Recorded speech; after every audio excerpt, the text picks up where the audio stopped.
Hello and welcome to our update of the Red Wiggler only bin. This is the bin that I started about 3 weeks ago, a little over 3 weeks ago, and it has only mature Red Wigglers, about 55 of them. And when we checked on them last week, they were doing very well. I saw a lot of cocoons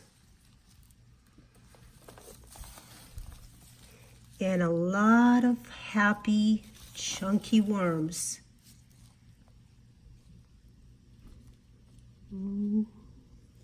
Cocoon. Yeah, a lot of cocoons. I mean, everywhere I look now, I can see cocoons. So these guys are breeding away. And I am thrilled.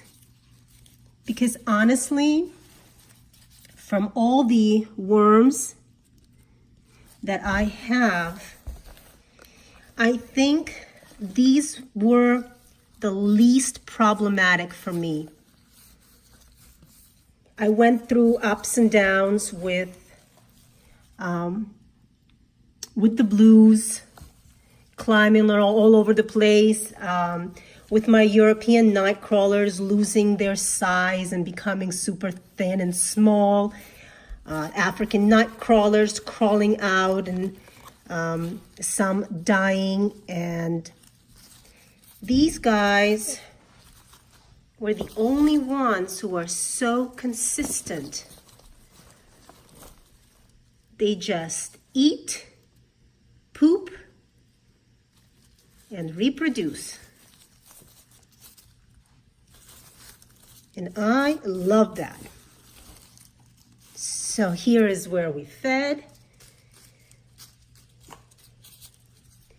And I think the majority of them should be there, since they typically love kitchen scraps.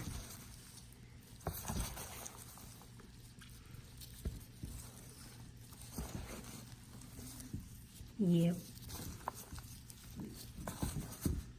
We're not going to get a big worm ball. There are only 55 worms in here, so we're going to get some worm activity, but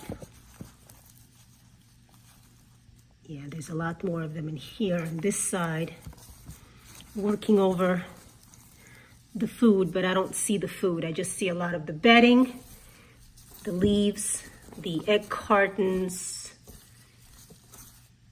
well, pieces of egg cartons. Some more cocoons.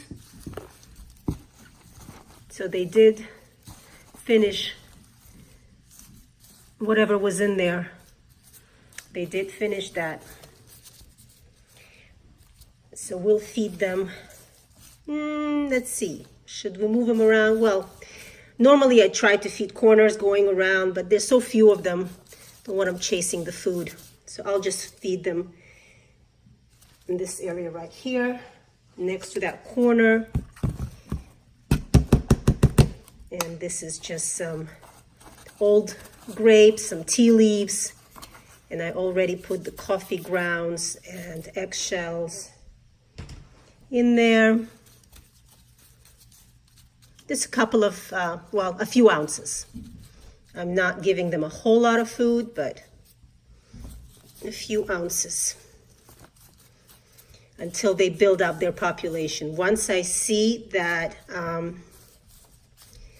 they're eating more and able to really put away a lot more food, then I'll start increasing the feeding.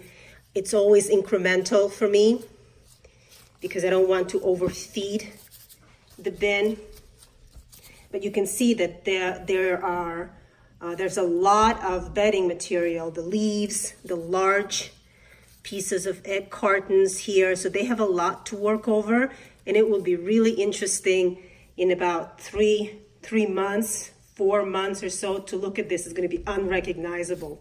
That's what I love about doing this. I'm just looking over my videos and saying, oh my gosh, it was, it was so full of large chunks, and now it's like nothing but castings. But these guys are doing great. I'm really happy with them. And that's our update for this week. Thanks for joining me.